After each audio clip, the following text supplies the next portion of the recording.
Steam machines are finally here, but the final product is nowhere near what just about anyone involved was hoping for. And that even includes Valve, who have told us that our original goal for the price of the Steam machine is no longer viable. And to Valve, that'll be absolutely crushing. This was the centerpiece of their whole new hardware line. It was a chance to finally make good on the failed hardware promises of the original wave of Steam machines over 10 years ago. And of course, what so much of us want, hardware that will usher in a glorious Linux-based future for PC gaming. Now, the good news is that bit still may actually happen, just not in the way that we had hoped. And to give you an idea of just how screwed the overall hardware situation is, Ashish Sharma, the new CEO of Xbox, was recently talking about the amount of money that they lose on selling consoles. That's even with the price hikes. Now, part of that's because they weren't able to secure big manufacturing contracts. Xbox is, of course, larger than Valve as a hardware manufacturer. And that does mean if even Xbox are losing so much money in the stuff that they're putting out, that's rough for Valve. But there is a difference between Valve and Xbox, and that is that Valve are not doing a loss leader. But first, I got a big recommendation for you. You may know the gut-wrenching moment where you realize something important's actually gone. Maybe you've walked somewhere, you forgot your keys, you gotta walk an hour back. It sucks. And today's sponsor, UGREEN, means you never really have that problem, and that's because of their new series of FineTrack AirTag alternatives, and they're absolutely awesome. And the pitch is basically, you get peace of mind. So take a look at the core product here. It's a 4-pack, so you can tag everything that you would hate to lose and just stop worrying. If you lose something, the tracker will keep you right. And they actually beat Apple for way less money. They're 110 decibels against the AirTag 60, so you'll actually hear it. The battery lasts 5 to 7 years, not 1, and it's all for less than what Apple charges. And then there's the versatility. The Mini 2 is Apple Find My certified, so on your iPhone, it'll just work. It glows in the dark, it shrugs off rain with an IP68 water resistance rating, and there's even a football-shaped one that's perfect for your outdoor gear, and the Duo runs on Android as well. It also recharges over USB-C, and it's tamper-proof, so, a kid can't get it open and swallow the batteries, which is actually a problem in AirTags.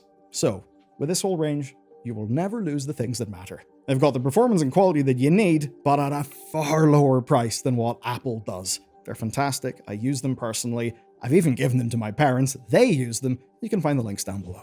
Okay, price and availability. You can't just buy a Steam machine. What you gotta do is join an interest list before the 25th, then you'll get slotted into a random queue, and then maybe you'll get your turn. Of course, the upside of that is that scalpers shouldn't win, but let's be real, with the prices we're looking at here, I don't know how much they'd be winning anyway. Now, there are two models of this, 512 gig for $1,049 and a 2TB model for $1,349, and then the controller is $79 either way.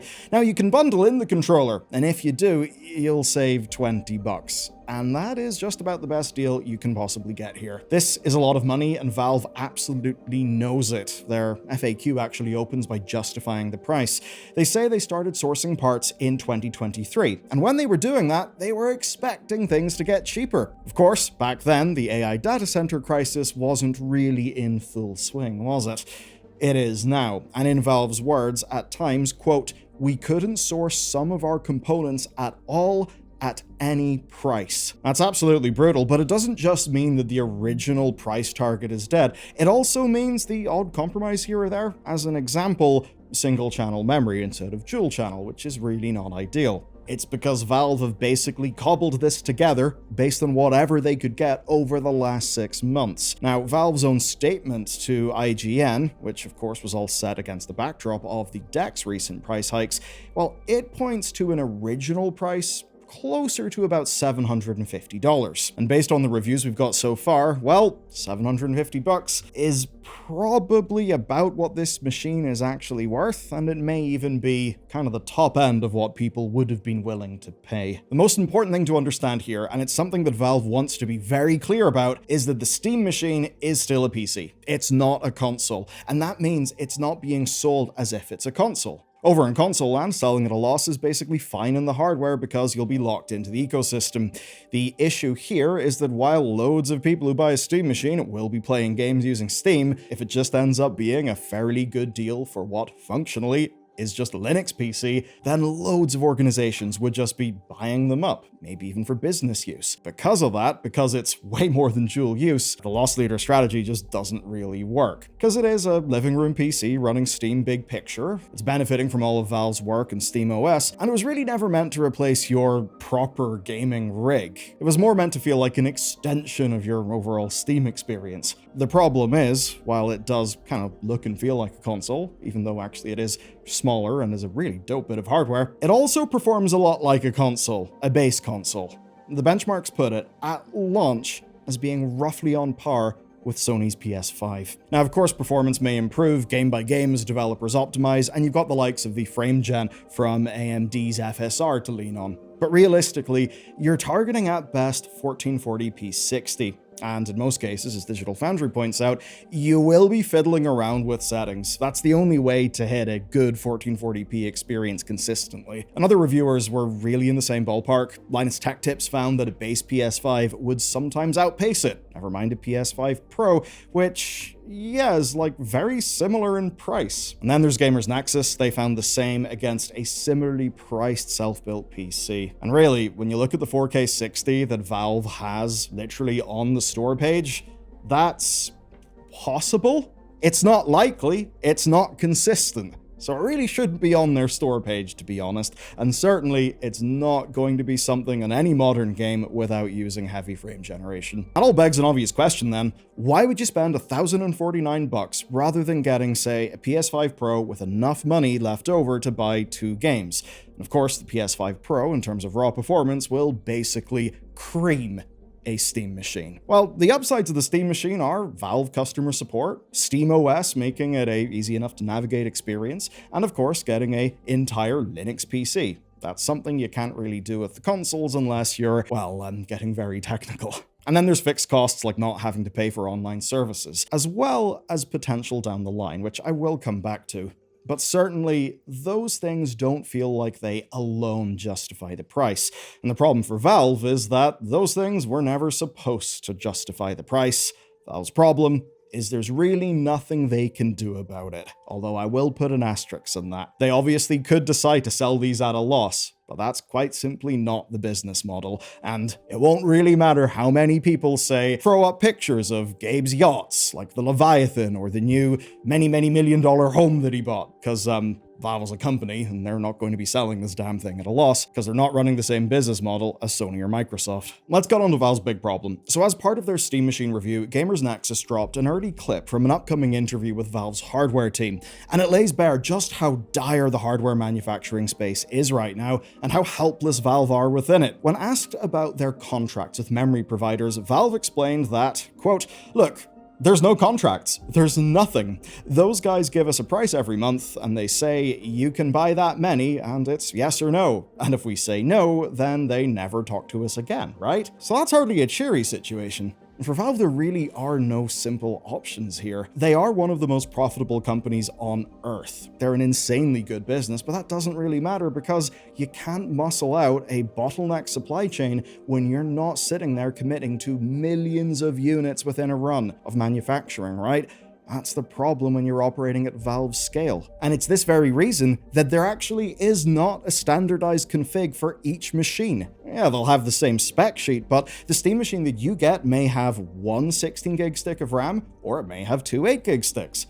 And that, of course, may show up in your performance. They are quite literally cobbling these machines together out of whatever is available. And that's because Valve are at the very bottom of a big list of people who need supply. And for an example of that, let's take the MSI Claw 8 EX AI Plus. I mean, with AI Plus, how could you not buy one?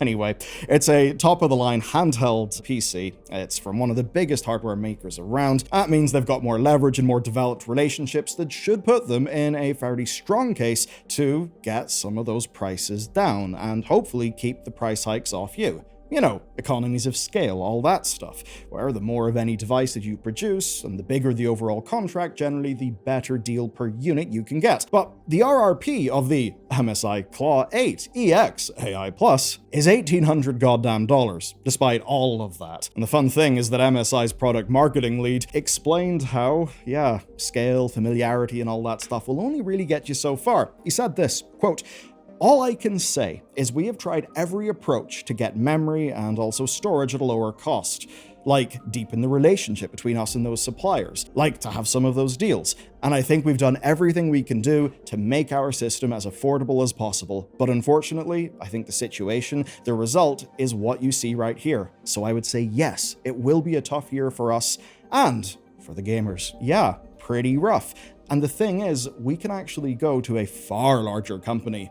And that, of course, is Apple. Apple's CEO Tim Cook told the Wall Street Journal that even they can't get enough memory and storage at a reasonable price. Here's Tim's own words. "I've never seen anything like it in any area over 40 years. And he goes on to say that the situation has become unsustainable. Now, an important thing for you to know there is that Tim Cook's whole speciality, the thing that he was really good at, was supply chain. He was basically leading their supply chain stuff before he became CEO following the death of Steve Jobs. So whenever Tim Cook is talking about supply chain stuff, obviously he does have his Apple CEO hat on, but when he talks about not having seen something like this in 40 years, that's actually credible because it does line up with literally his old job description. So if it's kind of bad for the likes of MSI or even an Apple, think about poor little Valve. They're launching a brand new product, there's limited production runs, the distribution is almost entirely through their own store, and there really is just no scale to economize on. And that makes the future of Steam machine pricing look grim. But what Valve want to sell you on, though, is this. And that's that if you own one, that things can only get better. How will it magically get better? Well, as we know, on raw performance, the Steam machine is about level with a similarly priced custom-built PC, and it's around the same as a PS5. So you're not getting 5090 performance, but I don't think anyone would have expected that. But what you will find is that most games in your library run, that they will run fairly well, and in a way that, for the most part, does just work. And that's because SteamOS is a magnificent bit of software engineering. It's brilliant. And it's what Valve are betting on to make this actually worth it to people. The Steam machine now gives devs a single fixed hardware target to aim for on PC.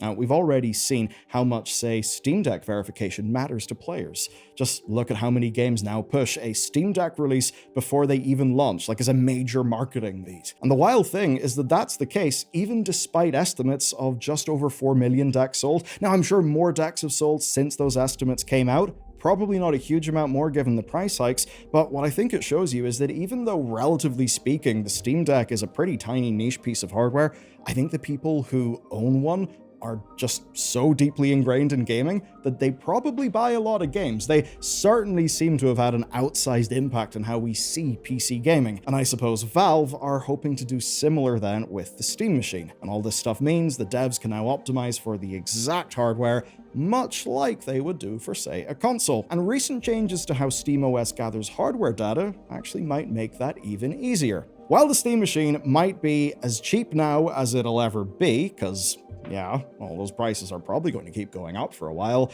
it's also probably performing as badly as it ever will. But if I'm being honest with you, that's not the most important part of this video. What I'm about to say is, because even if you cannot get a Steam machine, whether that's down to availability or the finances, Valve still has something for you. If I don't get a Steam machine right away, is there anything else I can do? That is on Valve's FAQ. They know that most people are going to be in this position, and that's why the FAQ spends so long justifying price and justifying the queues. But it ends on a much quieter, but I think far more impactful note, and I'm just going to quote it directly. In fact, with the newly released SteamOS 3.8, you can run the same code and operating system as Steam Machine on your own living room PC, using whatever PC parts you want. Right now, only AMD GPUs are supported, but we're working on expanding support for the future. And that is the big thing here. Steam machines are really just the default way to get into SteamOS within this hardware form factor. The thing that I think actually matters is SteamOS now being far more generally available. That's pretty huge. I mean, number one, it can be pretty huge because often you'll actually get better performance in SteamOS than you would on, say Windows. So that's pretty sick. A lot of people want to get off Windows for fairly obvious reasons. And I guess what that means is that for now, we can see the Steam machine as a bit of reference hardware, which is funnily enough something that they did way back in the day for the original wave of Steam machines. Now, as a piece of reference hardware, it's honestly pretty amazing. It's whisper quiet from everything that I hear, build quality is excellent. The whole front plate thing is lovely. It is remarkably compact. It is a fantastic bit of kit. And while you can build your own, you almost certainly won't be able to build your own that has as good just form factor, build quality, all of those unique things that you get with a Steam machine. But for so many people, that stuff is a nice to have. It won't hugely matter. And perhaps what will matter is that we've all got something for free, such that even if you can't afford the Steam machine that you wanted, you can benefit from Valve doing it. You can get SteamOS. Maybe you can squeeze a bit more performance out of your hardware. Maybe it could be a bridge into getting into Linux and trying a new PC build. While this is definitely a sad story, it's not an ideal story, I do think that long term, we're in a fairly good situation because this only helps push SteamOS out there. And the more that happens, the more that Windows will feel pressured, the more that you'll have options, and the competition will be able to drive parts of gaming forward, even when we're having to work in these pretty shitty hardware constraints. And for another tangentially Valve-related story, check out this next, because turns out those Steam disclosures are forcing some AAA publishers to be honest with us.